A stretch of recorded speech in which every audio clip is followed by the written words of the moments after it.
পাকিস্তানের বিরুদ্ধে ভারতের নেওয়া 5টি পদক্ষেপ ধাপে ধাপে বাস্তবায়ন শুরু করেছে দিল্লি। তার পাল্টায় পাকিস্তানের জাতীয় নিরাপত্তা কমিটির এনএসসি বৈঠকে বেশ কয়েকটি সিদ্ধান্ত নেওয়া হয়েছে। বৃহস্পতিবার 24 এপ্রিল পাকিস্তানের প্রধানমন্ত্রী শেহবাজ শরীফের সভাপতিত্বে ওই বৈঠক হয়।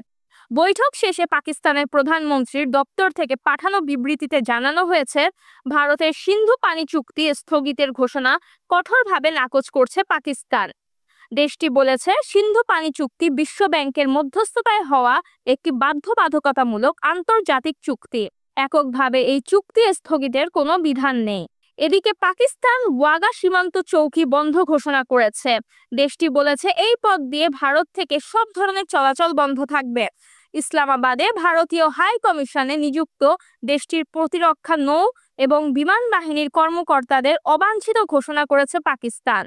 এছাড়াও ভারতের মালিকানাধীন বা ভারত থেকে পরিচালিত সব বিমান পরিবহন সংস্থার জন্য পাকিস্তানের আকাশসীমা বন্ধ করারও ঘোষণা দেওয়া হয়েছে।